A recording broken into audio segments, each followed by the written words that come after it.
warahmatullahi wabarakatuh. Balik lagi sama saya Evilia di Sekitar Kita, Inspirasi Mahasiswa. Oke, tepuk tangan. Oke, jadi gimana nih kabarnya dari teman-teman semuanya? Kebetulan ini kan cuacanya lagi nggak enak banget gitu kan ya, lagi panasnya tuh banget lah. Semoga kalian semua sehat ya. Nah, kebetulan ini kemarin UIN Wali Songo itu udah melakukan kegiatan KKN. Nah, KKN tuh ada bermacam-macam gitu. Nah, salah satunya itu ada KKN Nusantara. Di kesempatan kali ini, aku bisa bareng sama narasumber yang sangat-sangat spesial. Mereka ini dari KKN Nusantara di Toraja. Langsung aja, kalian penasaran nggak? Penasaran? Langsung aja ya. Langsung aja. Ini dia narasumber kita yang spesial. Ada Kak Reina dan juga ada Kak David. Oke, aku kenali dulu. Jadi ini ada Kak David. Namanya itu Kak Kais David Al-Zahir dari Manajemen Haji dan Umroh. Dan juga ada Kak Reina Salsabila dari Prodi Psikologi. Oke, langsung aja ya Kak ya. Iya. Terus sekarang kesibukannya apa Kak setelah KKN Nusantara kemarin? Oh, kalau aku semester ini fokusin buat skripsi karena emang udah nggak ada matkul. Saya sendiri juga skripsi juga karena ya alhamdulillah tidak ada matkul mengulang, ya tinggal skripsi saja. Oke, udah tinggal tugas akhir aja ya Kak ya? Tinggal tugas akhir. Oke, ini teman-teman tuh pada kepo banget nih Kak. Kalau misalkan KKN Nusantara itu cara ikutinnya gimana? Terus ada nggak sih itu persyaratannya gitu? Dari Kak David dulu boleh? Kalau ikut KKN Nusantara itu awal mulanya itu saya menunggu pengumuman KKN Nusantara itu dari kampus. Nah, setelah diumumkan, habis itu kan pasti di-share-kan ke ketua jurusan masing-masing. Habis itu ketua jurusan mengirimkan pengumuman tersebut ke grup angkatan. Lalu saya buka, langsung saya baca itu semuanya dari persyaratannya, terus dari tempatnya akan di mana saja gitu. Dan sebelumnya itu saya menyiapkan semua persyaratan yang ada, lalu saya akses atau di laman yang sudah tersedia. Setelah menunggu beberapa hari, itu nanti pasti ada pengumuman berkas. Setelah pengumuman berkas, beberapa hari kemudian itu nanti ada sesi wawancara. Nah, disitulah sesi terakhir untuk penyeleksi KKN Nusantara tersebut. Kalau untuk syarat-syaratnya sendiri itu ada 7 sebenarnya. Oke, lumayan sedikit, ya. Iya, banyak sekali itu. Ya, yang pertama itu pastinya harus menempuh minimal 100 SKS. Oke. Itu. Yang kedua, itu juga harus bisa bikin artikel tentang moderasi beragama. Itu minimal 1000 kata. Oh, berarti temanya itu ya Kak? Iya, temanya moderasi beragama. Kalau lebih bagus lagi sih, ditambahin juga moderasi beragama serta moderasi beragama yang akan dia tuju gitu. Misalnya dia daftarnya di mana? Kalau dia daftarnya di Tanah Toraja ya sekalian moderasi beragama, terus isinya juga dicantumin bagaimana sih moderasi beragama di Tanah Toraja gitu. Ya. Terus yang ketiga itu harus memiliki kemampuan menulis baik cetak maupun online, dibuktikan dengan upload tulisan yang pernah dipublikasi. Gitu. Yang keempat, itu juga memiliki akun medsos, baik Facebook, Instagram, ataupun Twitter. Lalu yang kelima, itu harus ada bukti surat keterangan kepengurusan organisasi di internal kampus. Yang keenam, itu juga harus menyediakan bukti sertifikat vaksin. Jadi booster berarti vaksin ketiga. Iya, vaksin ketiga. Yang terakhir itu melampirkan daftar riwayat hidup, fotokopi kartu mahasiswa, dan KTP. Oke. Kalau yang tadi tuh Kak, yang tentang ada surat aktif organisasi, berarti emang harus paling enggak punya organisasi gitu ya Kak ya? Iya, betul. Kalau tertulisnya di PDF tersebut atau di pengumuman tersebut, itu aktif organisasi internal kampus. Oh, internal. Ya. Oke. Tapi kalau saya sendiri tidak ada sama sekali. Oh. Iya. Terus gimana itu Kak? Nanti saya ceritakan. Oke. Iya. Nanti ya. Iya. Kalau rame lanjut part 2 gitu Iya, ya. siap. Oke. Lanjut nih. Untuk Iya. wilayahnya nih Kak di tahun 2023 itu KKN-nya tuh di mana aja? Yang Kalau Nusantara? untuk kampus UIN Wali Songo sendiri itu menyediakan 5 wilayah. Oh 5, lumayan ya. Yang pertama itu Palangkaraya, Kalimantan Tengah. Yang kedua itu di Denpasar, Bali. Yang ketiga itu di Bandung. Yang keempat di Jogja, DIY, Jogja. Daerah Istimewa Yogyakarta. Yang kelima terakhir Tanah Toraja, Oke. Sulawesi Selatan. Oh, oke. Kalau di per wilayah itu ada berapa orang sih Kak yang ditugasin? Kalau di Bali itu 10 orang. Oh 10 orang. Bali 10 orang, Jogja itu ada 30 orang sebenarnya, terus Bandung ada 10 orang, Bali 10 orang tadi udah ya? Iya. Palangkaraya 5 orang dan Tanah Toraja 2 orang. Oh, Kalau- oh 2 aja. kalau di Bali 10 orang. Iya betul, Oh, Bali iya, 10 orang. ya. Dan alhamdulillahnya alhamdulillah kami 2 orang ini terpilih gitu karena kami itu Tanah Toraja itu bisa dibilang itu seleksi paling ketat gitu. Oh iya. Pendaftarnya paling banyak daripada wilayah lain, tetapi kotanya yang diterima paling sedikit. Iya, 2 orang aja ya. Iya, 2 orang saja. Terus kalau tadi wilayahnya tuh berarti emang udah ditentuin sama UNIF ya Kak?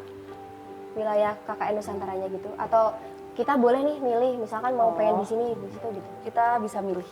Nah, Kita bisa milih? iya, awalnya kita milih dulu, kan nanti kita diseleksi.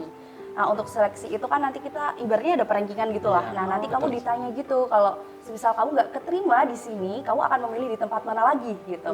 Waktu itu sih aku juga buat kayak skala prioritas gitu ke interviewernya. Kayak misal aku nggak keterima di Tanah Toraja, pilihan kedua aku mau di sini gitu. Cuma kalau untuk penempatan wilayahnya, sebenarnya ini perlu diketahui bersama ya. Mungkin ada mispersepsi bahwasanya kayak KKN moderasi beragama ini yang Nusantara kayak Tanah Toraja itu sebenarnya induk dari Kemenak. Jadi ini programnya Kemenak. Oh Kemenak, iya. Bener-bener dari Kemenak kayak yang tahun kemarin itu khususnya di Papua. Oh Papua. Kecuali kayak kalau Bali dan DIY dan ya iya. itu kan kalau Bali kan tiap tahun ada karena itu emang programnya UIN gitu. UIN Wali Songo khususnya. Tapi kalau Tanah Toraja terus kalau tahun kemarin di Papua itu emang pure programnya Kemenak. Oke. Jadi bedanya itu ya kalau Toraja itu dari Kemenak, Iya. tapi yang lain itu emang dari UIN Wali Songo gitu ya? Betul. Tapi Iya, kan betul UIN sekali. Wali Songo tetap bagian dari Kemenak. Iya juga. tetap, iya atasnya tetap Kemenak. Iya, gitu. betul. Oke, nah ini yang paling kepo banget sih kita semuanya tentang biaya.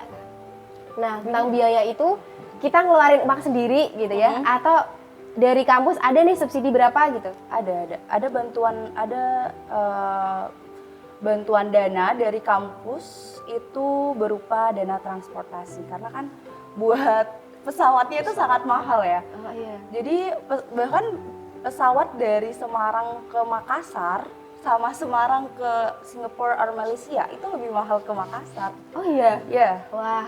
Kalau ke Makassar sendiri itu hampir 2 juta. hampir 2 juta. Sedangkan dari Jawa ke Singapura aja mungkin 600-700 sudah Oh dapat. iya, wah. Itu beda kalau banget ya. kalau pesennya dari jauh-jauh hari. Berarti dari kampus cuma transport aja gitu. Kalau dari kayak makan, terus juga living cost. ini, ya itu Living cost. Itu iya living Living cost. cost kita sendiri. biaya Sendiri. sendiri. Iya. Oke.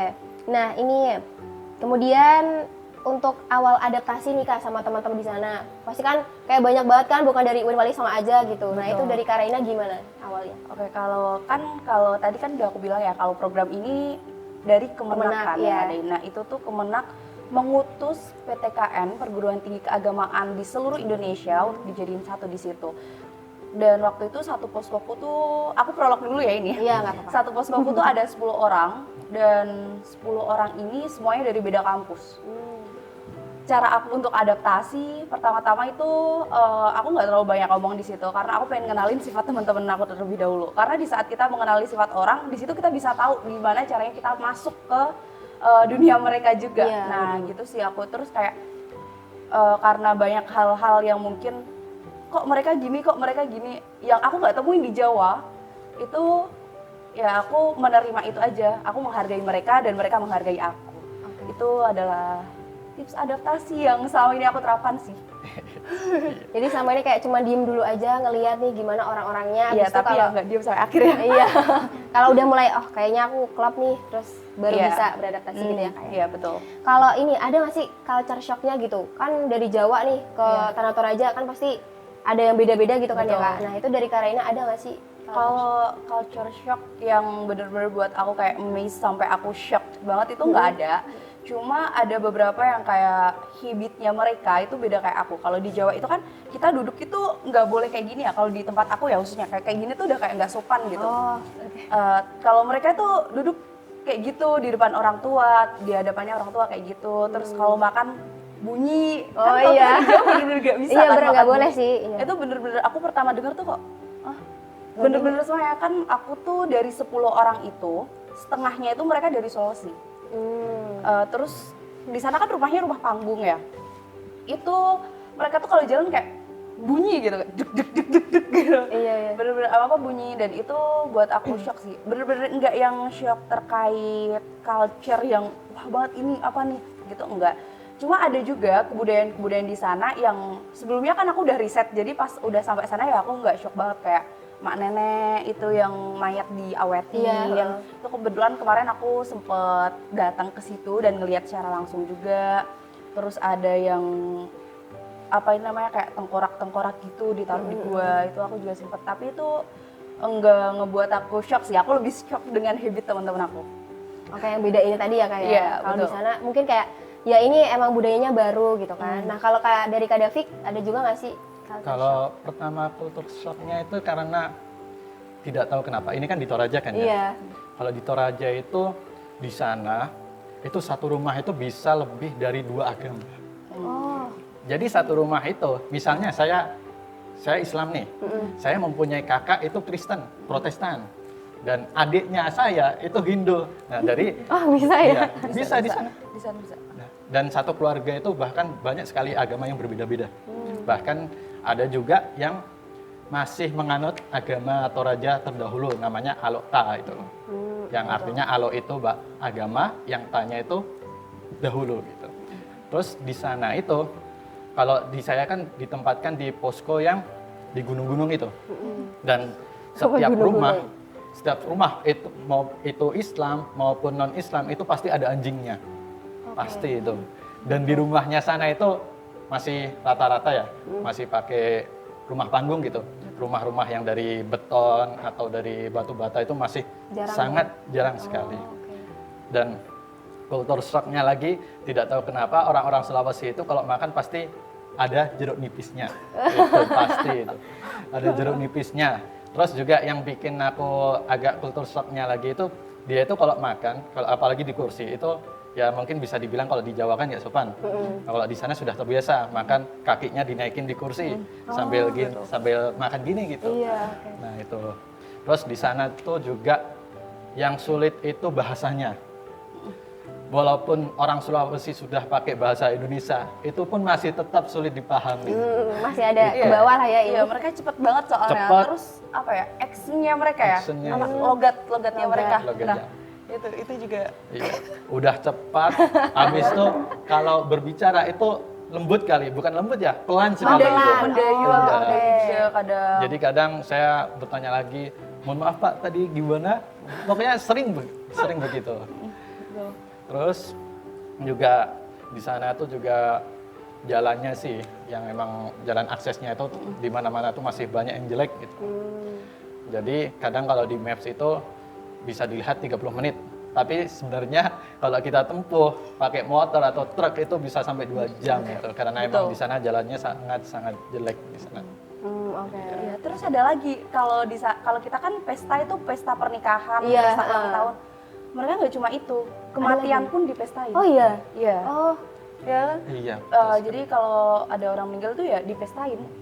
Mereka mestain gitu, ada apa nyembelih ya, motong kerbau, kerbau. dan itu pun ada jumlahnya gitu. Kerbau, babi, ada jumlahnya sesuai kasta mereka. berarti Jadi- kayak masih kayak orang ini ya nikahan kematian pun ada ya? Iya, tapi namanya beda. Kalau pesta kematian tuh namanya Rambu Solo. Rambu Rambu Solo. betul. Oke. Di sana itu jadi kalau misalnya orang meninggal dan keluarganya itu belum punya biaya, ya udah nggak dikuburin itu. Berarti masih ada Betul, ininya? Masih. diawetin dulu. Makanya itu diawetin itu. Diawatin. Bahkan kemarin itu saya kunjungi itu di salah satu keluarga itu belum dikubur selama 1 tahun. Wah. Karena belum punya biaya untuk mengadakan rambu solo itu. Sedangkan rambu solo itu minimal bisa sampai 1 M. Betul. Satu buat miliar. acaranya itu Iya, ya? buat acaranya itu. Karena itu satu keluarga besar itu dikumpulin gitu, dikumpulin. Terus juga kalau semakin banyak kerbau, semakin banyak babi, itu di percayaan mereka itu semakin mudah untuk mencapai ke surga. Gitu. Oke. Betul. Dan di sana itu kultur shocknya lagi, kalau untuk dikubur itu bukan di tanah, tapi di batu. Oh, di batu. Iya, di batu. Jadi di batu diukir, dilubangin gitu. Oke. Iya. Jadi kalau misalkan belum dikuburin, terus ininya di mana Kak naruhnya? Kalau kemarin yang aku datengin itu kan dia udah 2 tahun ya, itu ditaruh di ruangan gitu. Oh, ada ruangannya. Ya ada ruangannya, terus kayak mereka kasih kayak semacam kain. Jadi ruangannya tuh nggak terlalu luas sih kalau yang kemarin aku datengin ya. Itu bener-bener full of kain warna merah seingat aku, terus habis itu petinya ditaruh tengah. Tapi tetap di situ gitu ya, di Betul. dalam rumah itu ya? Di dalam rumah. Oke, sangat-sangat menarik banget ya teman-teman. Jadi pengen banget nih aku ke Toraja gitu ya, doain ya. Oke, lanjut aja nih. Kalau misalkan tadi kan kakak di Toraja kan cuma berdua. Iya. Itu Betul. satu kelompok atau kak ini kak David beda, ini beda? Iya, Oh, beda. beda. Posko dan jauh. Dan Oh beda, oh jauh. Ya jauh Allah. sekali itu. Kalau saya itu kan posko 22.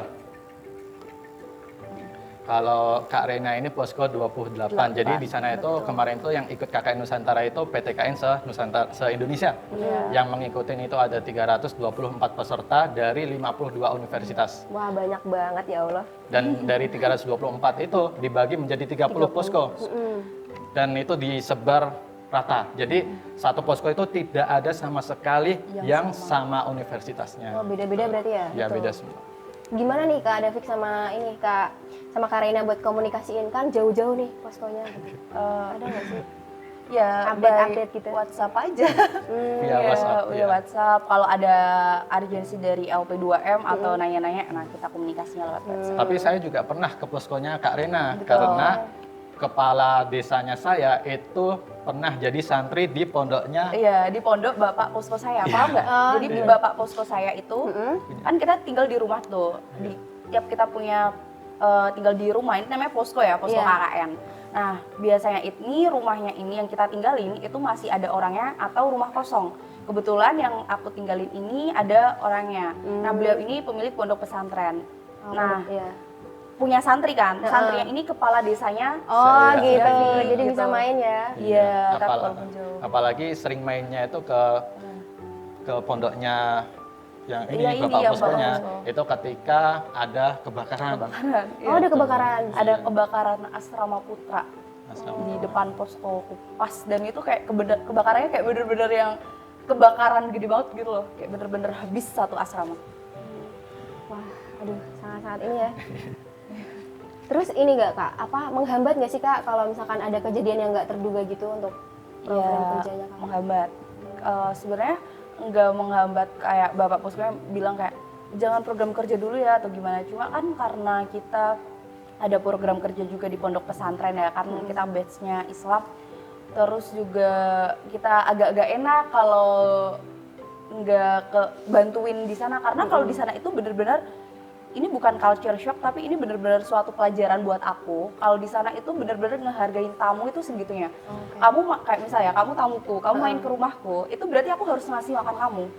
Aku harus ngasih kopi kamu, aku harus ngasih cemilan kamu, aku harus ngasih makan nasi kamu. Gitu. Jadi karena kebakaran itu kan banyak banget orang berdatangan, sampai 2 minggu setelah kebakaran itu masih ada orang berdatangan. Dari Dinsos Tanah Toraja, Dinsos Makassar, Dinsos Sulawesi, nggak tahu ya itu dari mana aja. Itu banyak banget yang datang ke situ, dan ibu posko kan pasti masakin kan. Iya. Nah, kita sometimes bantuin di sana gitu. Gitu. Tapi lancar ya Kak, alhamdulillah. Alhamdulillah lancar. Meskipun ya nggak apa-apa lah ya. Oke, untuk program kerjanya sendiri itu Kak Reina sama Kak David tentuin sendiri atau dari UNIF ada prokernya sendiri gitu Kak? Kalau program kerja saya sendiri sih itu menentukan sendiri. Kalau dari UNIF tidak ada sama sekali, tidak ada ditetapkan harus program kerja ini, tidak ada. Karena ini disebutin juga nggak untuk Boleh program kerjanya? Sepil-sepil dikit boleh sepil-sepil. lah. Kalau kemarin itu program kerja saya itu yang pertama itu bikin inovasi kopi. Wah, inovasi. Karena kopi. di desa saya itu banyak sekali kopi-kopi yang bertebaran gitu kan. Terus juga dari inovasi kopi itu dibagi menjadi 3. Yang pertama itu menjadi parfum kopi yang biasa dicantol. Oh, dicentol di mobil-mobil. Oh, Iya, di mobil. Itu yang pertama. Yang kedua itu sabun kopi. Yang ketiga parfum. Oh iya, maksudnya mohon maaf. Yang ketiga itu masker. Oh, Ya. masker. Iya, masker. Jadi masker Dari kopi? Iya, dari kopi. Oh, Jadi masker dari kopi ini itu dicampur juga dari beras putih yang sudah di blender. Yang blender kecil namanya apa? chopper. Chopper, ya. Nah, iya. Chopper. Habis itu juga dari kunyit yang sudah dikeringkan, dikeringkan lah gitu. Disangrai maksudnya. Oh, iya, oke. Nah, itu dicopper juga, habis itu juga kopi nanti disatukan menjadi satu. Berarti Itu bisa organik jadi- gitu ya, Kak ya? Iya, organik. Kirain tadi maskernya tuh bukan masker wajah, Kak. Aku kira masker yang gini. Makanya aku pikir, bisa masker pakai kopi gitu. Iya, itu masker Makanya dari aku kopi. mikir gitu. Nah, tadi nih kan kalau Kak Davi kan tadi prokernya kan bikin sendiri. Nah, Iya. kalau misalkan kalau di daerah sini itu kan ini ya Kak, prokernya tuh kita survei dulu kan. Nah, kalau di Toraja kan nggak bisa survei dulu nih. Terus Kak Davi bikinnya sebelum itu atau sesudah ke Toraja? Sesudah ke Toraja. Pasti sesudah. Pasti sesudah, karena kan mau gimana lagi kan Iya. karena jauh gitu. Mungkin kalau sebelum berangkat pasti kan nanti ini dulu planning gitu sama teman-teman, meet-nya via Gmeet atau Zoom gitu. Dan itu yang planning yang saya terapkan atau yang sudah saya list sama teman-teman itu nggak sama sekali diimplementasikan karena di sana tidak mendukung sama sekali. Jadinya ya Dirubah. harus mencari lagi berubah gitu. Berarti emang pure sendiri ya Kak? Berarti dari Iya. kampus nggak ada kayak, ini ada proker kayak gini nanti lakuin ya gitu, nggak ada? Kalau arahan kayak gitu nggak ada sih, cuma kan dulu kita ada pembekalan ya dari kakak tingkat yang udah KKN Nusantara sebelumnya. Kita kan bisa lihat dari situ. Terus aku ya ini aja sih ngebikin semacam kayak kesimpulan proker apa yang sekiranya dilakuin terus gitu. Waktu kemarin dari kakak tingkat yang udah ada kan nampilin video juga, kalau aku lihat dari situ itu proker yang dilakuin terus itu sebenarnya moderasi beragama. Nah, jadi kemarin juga aku adain itu dan adanya di rumah adat di Tongkonan. Oke. Berarti semua kalau dari Karaina, semua proker Karaina terjalankan semuanya atau ada yang belum terlaksana nih? Dari 17 proker yang aku dan Poskoku buat, semua terlaksana. Cuma ada satu proker itu yang ngusulin bukan dari kami, tapi dari tokoh masyarakat di sana. Tapi tidak disetujui dengan kepala desanya, jadi itu nggak kita eksekusi gitu. Cuma kan dalam penyusunan proker kita itu udah dibekalin juga ya dari dari IAIN Parepare, dari tuan rumahnya. Nah, itu kita pakai metode juga buat riset. Itu kita nggak asal riset terus kayak butuhnya apa, enggak, kita dibekalin dulu dan kita based on metodologi yang udah ada di pembekalan itu. Jadi Iya, ada. sedikit tips, jadi ketika KKN kalau misalnya sudah sampai misalnya KKN Nusantara itu kan otomatis belum bisa survei. Iya. Ya nanti jadi di sana itu sampai di tempat daerahnya itu jadi seminggu itu disempatkan untuk survei. Jadi seminggu itu tidak langsung menjalankan proker, tapi kita survei dulu apa sih yang ada di desa tersebut yang cocok untuk jadi program kerja gitu. kita ke depannya. Sama aku juga dulu sama kayak David, kebetulan di sana kan nyebutnya desa itu Lembang ya. Di Lembang aku itu ada 3 dusun. Nah, kita bener-bener survei di situ sampai ada dusun tertinggi di Lembang aku tuh. Namanya Dusun Sangbua. Nah, Dusun Sangbua itu kayak bener-bener gunung dan jalan, kalau di sini kan gunung masih better gitu ya jalannya. Iya. Kalau di sana kanan kiri Jurang. jurang gitu. Dan kalau udah sore dikit itu kabutnya dingin banget di sana. Bahkan jadi kita itu kemarin untuk temanku survei, kita 2 hari di situ langsung naik gunung. Itu kita on the way jam 8 pagi sampai sana itu siang jam 12. balik sampai posko itu maghrib. Itu total 17.000 langkah Wah. dalam sehari. Sama buat olahraga ngelilingin gitu. gunung itu. Buat sekedar survei, di situ ada apa, ada aset apa? Karena kan kalau pakai metodologinya kemarin metodologi ABCD, ABCD. Asset Based Community Development, ya kan? Iya. Berarti itu Kak Davi sama Kak Reina datang duluan gitu atau yang kan biasanya kan kalau KKN tuh Iya. ada berapa sih Kak? 40 hari ya? 45. Iya 45. betul, 45 hari. Nah itu berarti Kak Reina sama Kak Davi nyempetin dulu datang dulu buat survei atau di 45 hari itu? Ya, Di di 45 hari itu. Oh, itu. Kita nggak bisa datang-datang kayak gitu. Oke. Di 45 hari itu dibikin planning, dibikin jadwal. Kalau kemarin aku buat kalender, karena kebetulan aku sekretnya, aku buat kalender posko, buat matriks juga biar jelas gitu timelinenya per hari ngapain aja. Oke. Oke. Nah, ini kemarin kan sempat kita dengar-dengar nih katanya Kak Davik sama Kak Reina tuh dapat juara ya kan dari Unwali Sanga. Wah, luar biasa. Tepuk tangan dong. Nah, boleh diceritain nggak sih Kak itu juara apa? Terus bisa dapat juara itu tuh gimana gitu? Oke. Kemarin tuh sebenarnya lomba itu nggak wajib. Cuma kalau di PDF dan persyaratannya itu aku baca, sometimes aku notice kalau itu tuh individual gitu, nggak per posko. Nah, jadi karena aku mikir kayak ajuin aja karena tapi ada challenge tertentu yang aku rasain gitu di situ. Kan lombanya itu ada lomba mini poster mini riset, terus ada lomba video TikTok sama lomba videografi. Nah, aku ikutin semuanya tiga-tiganya. Di satu waktu. Jadi aku konsepnya itu sebenarnya udah jauh-jauh hari, cuma ngedit aku itu di hari terakhir pengumpulan. Dan karena di poskoku tuh nggak ada sinyal sama sekali, bener-bener yang nggak ada sinyal.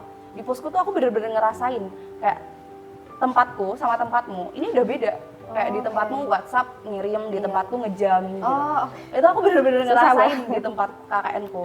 Nah, walaupun kayak gitu, untungnya waktu itu aku ditemenin sama teman-temanku buat ngedit di sekolah. Karena kan kita perlu ini ya, perlu download buat upload ke G Drive, perlu buat akses ini ya websitenya or something like that gitu kan. Nah, itu challenges-nya. Terus abis itu buat mini poster itu aku angkat tema stunting dengan problemsnya stunting, potensialnya terkait dengan rumah panggung. Kan kalau di sana itu rumah panggung semua ya, 90% rumah panggung dan perkarangan rumahnya yang bagian bawah itu kan kayak kosong gitu, nggak dipakai apa-apa. Jadi itu aku jadiin potensial kalau itu bisa dijadikan sebagai perkarangan taman sehat gitu. Jadi kayak ada nanam-nanam gitu buat tanaman-tanaman preventif stunting karena di situ tingkat stuntingnya masih tinggi. Kebetulan waktu itu pemerintah Tanah Toraja juga mengutus ahli gizi buat datang ke Lembang itu. Nah, aku berkoordinasi buat dapetin semua data-data stunting dari beliau. Cuma ada hal-hal yang nyesek sih waktu itu. Jadi untuk yang mini riset ini ya, kan itu dapat juara 1, alhamdulillah. Itu tuh nggak cuma ngumpulin mini riset, poster mini riset, abis itu udah dapat keluar juaranya, enggak. Harus presentasi dulu. Dan pas sampai presentasi itu aku agak shock sih, ternyata yang daftar lombanya banyak juga gitu, lumayan gitu. Aku kira kan kayak cuma palingan yang ngumpulin dikit atau yang ngajuin dikit. Ternyata banyak juga dan kita dipanggil satu-satu. Sampai jam 12 siangan itu kita belum sarapan. Aku ditemenin sama temanku satu, dia dari IAIN Bone. Nah, abis itu kita belum makan kan itu. Sampai jam 12 siang itu posisinya udah lapar banget. Akhirnya kita mutusin belum dipanggil-panggil, makan aja dulu. Baru satu suap kita makan, udah dipanggil. Oke. Abis itu dipanggil dan kan malamnya langsung pengumuman. Abis itu alhamdulillah juara 1. Cuma ada juga terus yang videografi. Aku ceritain dulu atau langsung kesimpulannya nih? Ceritain yang panjang dulu. Oke. Yang bagian videografi itu aku ngangkat pendakian ke Sang Bua. Tadi aku ceritain kan dusun tertinggi di Lembang. Tadi yang dingin itu kan? Iya betul, yang dingin. Nah, kita itu naik ke Sang Bua nggak cuma sekali doang buat riset, enggak, kita 2 kali buat ngelaksanin proker juga. Yang kedua itu baru aku bikin vlog di situ. Karena kita udah beda jalan dari yang kemarin. Kita lewat Jalan Kompas. Tahu Jalan Kompas? Jadi Jalan Kompas tuh jalan yang motong tengah gunung. Jadi jalannya lebih terjal, tapi dia lebih cepat. Oke.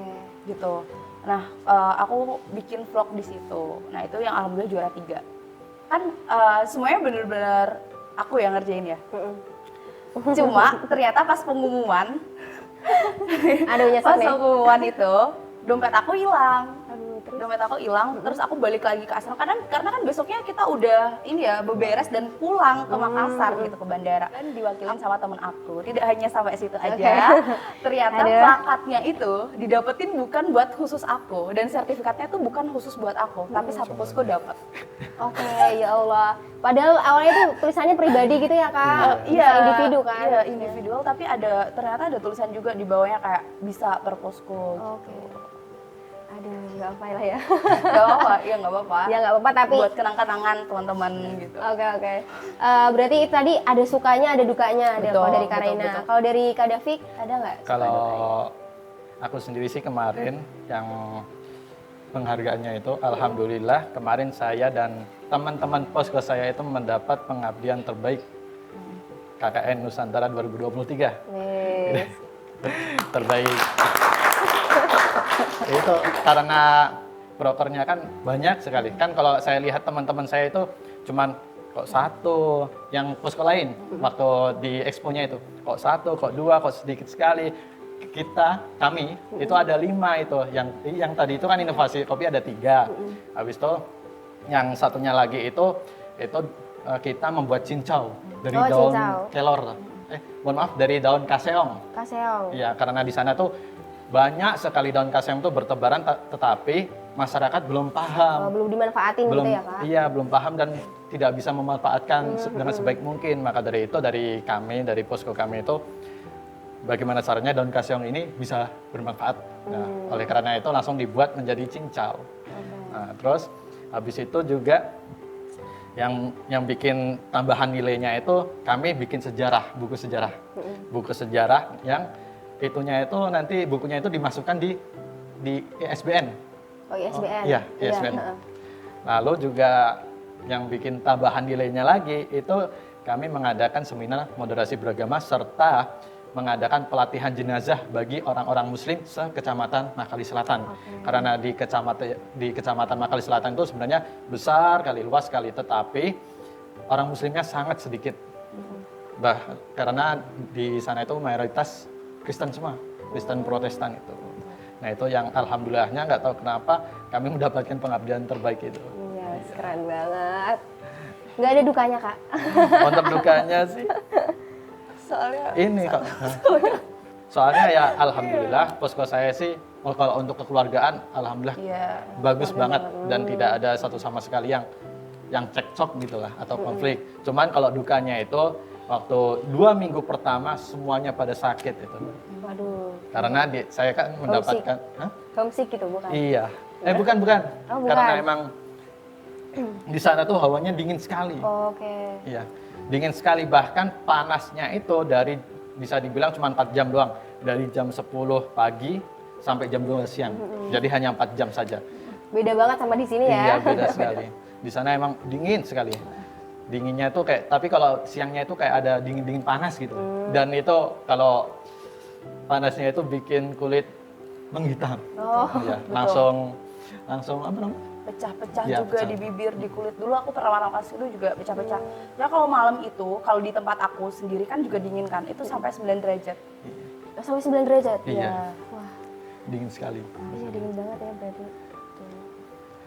Dukanya hanya itu saja. Dukanya itu aja. Semuanya senang lah ya? Semuanya Iya. senang. Sebenarnya kalau ditanya kekeluargaan, kita juga pasti Iya, kekeluargaan sih. pasti Kalau KKN kekeluargaan. tuh pasti kerasa banget, soalnya apalagi di tempat aku yang nggak ada sinyal ya. Jadi kita tuh nggak bakal bisa pegang HP. Ya ngapain lagi kalau kita nggak pegang HP ya, pasti kumpul-kumpul. Iya. Gitu. Betul-betul. Dari selama itu ya kak, dari 45 hari, ada nggak sih satu pengalaman berkesan gitu yang ini nggak akan aku lupain sih gitu? Dari Kak Davik dulu boleh? Kalau pengalaman berkesan sih pasti waktu perpisahan. Waduh, Nah, sedih itu sih. Pasti waktu perpisahan kan dulu kalau di tempat Lembang saya, di desa saya itu pasti setiap Jumat, ba'da Jumat itu pasti ada pengajian rutinan setiap minggu. Dan itu pasti tempatnya itu sangat-sangat jauh. Kita pun dari masjid itu harus jalan dulu dengan jalannya yang curam, naik turun. Itu minimal 30 menit, itu paling dekat ya. Bahkan kemarin itu yang terakhir itu bisa sampai 1 jam. Itu panas sekali waktu itu. Dan hari terakhirnya itu, waktu pengajian terakhirnya, kami memberi saran dan pesan gitu. Sama satu itu orang-orang muslim semua itu di situ. Karena pengajian, nah di situ kami menangis semua. Menangis juga, terus juga masyarakat juga menangis. Bahkan waktu kami menangis, terus teman saya memberi pesan itu di video sama Bapak Kementerian Agama. Karena di situ ada Bapak Kementerian Agama, di video dimasukin TikTok malah viral itu. Malah viral. Terus juga yang paling berkesan lagi itu ketika kami mendapatkan pengabdian terbaik itu. Dan habis kan maju semua itu, maju semua, habis foto, maju semua, saya ambil penghargaannya, habis itu foto, dan waktu foto itu pada nangis semua karena emang benar-benar terharu gitu, kok bisa mendapatkan pengabdian terbaik itu. Nah di situ. Saking berkesannya gitu sampai nangis terharu gitu ya Kak. Iya. Terus ini juga sih terakhirnya juga waktu perpisahan waktu dijemput sama Bapak Kepala Desa untuk diantarkan ke kantor Bupati karena sudah selesai penarikan gitu. Nah di situ disambut sama seluruh warga yang ada di sana, mau baik itu Islam maupun non Islam, itu di sana semuanya ada dan di situ pun nangis lagi. Pokoknya waktu perpisahan gitu pasti nangis terus gitu. Aduh, karena emang terharu gitu. Iya, terharu pasti ya. Kalau dari Kak Raina sendiri, sebenarnya yang dirasain tadi itu for real banget sih. Itu kayak bener-bener relate juga di aku.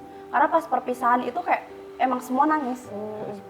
Dulu aku tuh kalau apa-apa, jadi tadi yang aku ceritain juga ya, Bapak Ibu Poskoku itu saudaranya pemilik tongkonan. Tongkonan itu enggak yang tongkonan satu doang gitu, enggak, tapi tongkonannya ada 5. Kita kalau ada acara kan sering di situ.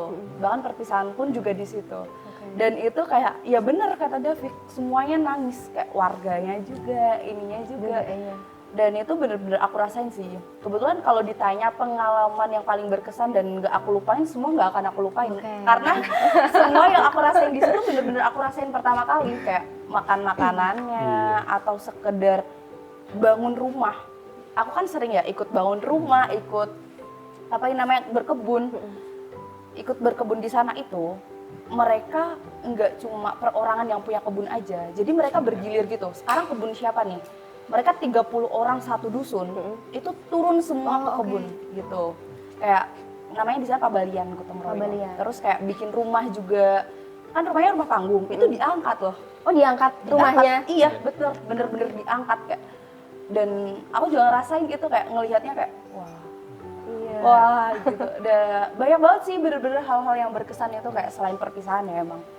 Terus juga kalau berkesannya juga sih di sana itu kalau emang bisa disebut toleransinya emang sangat-sangat kental gitu. Karena walaupun di sana ada kerja bakti, itu misalnya ada masjid itu, pembangunan masjid. Orang Kristen, orang Hindu pada ikutan juga. Karena kalau kerja bakti tidak memandang agama. Tidak memandang agama. Kemarin juga waktu membangun gereja Protestan itu kami juga orang-orang Islam semuanya itu pada ikutan juga gitu. Di sana saling membantu gitu. Nah itu yang berkesannya tuh. Unik juga gitu. Iya unik banget. Aduh makin penasaran banget ya guys, aduh pengen deh. Nah ini ada nggak sih Kak kayak dokumentasi atau waktu kegiatan itu di-up di sosial media gitu? Oh pasti, cuma karena poskoku balik lagi nggak ada sinyal, poskoku selalu terlambat. Ada di IG-nya K2J_KKNMB 2023. Kalau di follow ya, oke. Dilihat aja nggak apa-apa kok, soalnya kalau di follow udah nggak akan update lagi. Lihat-lihat tuh biar. Kalau dari Kak Davik, ada juga di post di Instagram gitu Kak? Ada, cuman ya itu karena balik lagi karena emang sinyalnya benar-benar sulit ya. Karena saya kan di puncak gunung itu, emang sulit sekali itu. Pasti terlambat itu. Sekali update itu ketika sudah ke kota, itu pun sekali update kadang sampai 10 hari, 15 hari baru bisa update. Gitu. Oke, betul. Oke, bisa nih ya abis nonton video ini nanti kalian scroll aja di Instagram cari nih berdua ya. Instagram KKN-nya. Terus kalau misalkan kalian penasaran kira-kira gimana atau ada tipsnya nggak sih dari Kak Davik dan juga ada Kak Raina untuk teman-teman yang pengen ke Toraja gitu, ikut KKN? Oke. Kalau saya sendiri, saya pesan jangan sekali-kali pesimis, apalagi insecure. Nah, pesimisnya itu ketika apa? Ketika misalnya melihat syarat-syarat yang ditetapkan oleh LP2M. Karena saya sendiri, saya bukan anak organisasi internal kampus. Saya hanya mengandalkan organisasi komunitas yang saya ikuti di luar kampus. Nah dari situ pertama kali, loh kok kayak gini, kok harus internal, terus eksternalnya kok nggak ada gitu. Ya udah, saya nggak pesimis, yang penting saya daftar dulu gitu kan. Siapa tahu dapat, ya alhamdulillah, kalau nggak dapat ya udah gitu. Oke. Nah itu, dan alhamdulillah keterima. Dan saya itu juga jangan insecure ketika melihat saingannya ketika di sesi wawancara. Karena saya sendiri ketika melihat teman-teman saya yang ikut juga, ketika sesi wawancara itu banyak sekali yang duta kampus, Betul. duta Betul jurusan, sekali. Iya. terus duta-duta lainnya, aktivis kampus juga, terus juga Dema, ini SEMA, semuanya pada ikutan. Dan saya sedangkan saya nggak ada nggak ikutan internal kampus, nggak sama sekali. Tapi alhamdulillahnya dan senang sekali itu waktu itu. Yang penting saya optimis lah, bismillah lah gitu. Saya masuk, langsung apapun yang dijawab oleh, atau apapun yang dipertanyakan oleh penguji atau wawancaranya, ketika wawancaranya itu ya saya jawab. Dan saya, pokoknya saya gimana caranya, pikiran saya harus bisa lebih baik daripada mereka semua. Oke. Gitu. Kalau dari Kak Raina? Kalau dari aku, karena sebenarnya basicnya aku orangnya well prepared, jadi keinginan untuk KKN, aku tidak mau KKN reguler, bukan aku tidak mau menjelekan atau mengesankan KKN itu ya, cuma karena aku nggak mau, aku sebenarnya 1 tahun lalu, nggak kurang dari 1 tahun lalu, aku udah stalking kakak tingkat aku banyak yang di Bali, terus aku stalking KKN apa aja sih yang ada. Oh dulu ada di Papua, sebenarnya aku tuh pengennya di Papua, cuma ternyata udah pindah lagi. Pun di tahunmu, kamu semester 5 kan? Iya. Di tahunmu akan beda lagi, nggak akan di Tanah Toraja lagi. Oke. Itu dari Kemenak nanti nentuin lagi di mana gitu tempatnya. Nah itu dari situ aku udah prepare, apa aja sih yang diperluin. Oh ini artikel yang udah pernah dipublikasi, tulisan yang pernah dipublikasi, aku kumpulin jadi satu. Udah aku kumpulin, udah mulai ngerancangnya dari jauh-jauh hari gitu. Karena kalau kalian menginginkan sesuatu ya kalian harus mengusahakan itu. Dan kalau aku nggak bisa, deadline H-3 aku baru prepare, aku nggak bisa. Jadi emang jauh-jauh hari aku udah prepare. Terus habis itu kalau Davi kan tadi jangan insecure ya, dan harus lihat apa sih potensi kamu yang enggak teman-teman Miliki gitu. Betul kita dalam tanda kutip ya lawan kamu gitu. Karena emang balik lagi di situ tuh aku aja lihat nama-nama yang lolos seleksi administrasi, baru administrasi ya, itu udah shock gitu, kayak nggak shock sih, cuma kayak wah ini orang-orang nongkrong di rektorat ini. Iya. Saingannya berat semua ini. Bener-bener orang-orang nongkrong di rektorat atau gimana ini gitu. Terus abis itu dari situ aku udah kayak mikir, terus kayak bikin planning, terus ada tips yang mungkin akan sangat berguna buat teman-teman, bikin program kerja unggulan. Kalau bisa bikin proposalnya. Itu bikin proposal aja kalian, program kerja yang akan kalian ajuin, tapi bikin program kerja itu harus sesuai dengan tempat itu. Kayak misal aku kan dulu taunya hanya Tanah Toraja ya, aku riset tentang Tanah Toraja, aku lihat Tanah Toraja itu kayak gimana dari segi ekonomi, dari segi lingkungan, dan lain-lain, semua aspeknya kalian cari, kalian buat program kerja unggulan dari situ. Karena kalau ditelaah lebih lanjut, aku lebih mikir yang buat aku lolos adalah program kerja aku yang aku tawarkan buat LP2M. Oke, tepuk tangan guys. Waduh, alhamdulillah ya, ini udah semuanya sudah terjawab dan juga udah banyak banget ilmu yang bisa kita dapat. Teman-teman juga nanti kalau misalkan ada yang kelewat gitu bisa ditonton ulang lagi videonya. Terus yang bisa kita garis bawahi, kalau misalkan emang kita udah punya niat, jangan lupa untuk tetap berusaha dan juga dipersiapkan dari jauh-jauh hari. Terus juga jangan insecure Kak, jangan insecure, pokoknya lakuin aja gitu. Jangan lupa berdoa juga sih guys, gitu aja. Terima kasih ya Kak udah mau sharing-sharing sama kita, udah banyak banget manfaatnya buat aku juga dan buat teman-teman semuanya. Cukup itu dari kita, dari aku Evilia pamit undur diri. Sampai jumpa di konten selanjutnya di Sekitar Kita, Inspirasi Mahasiswa.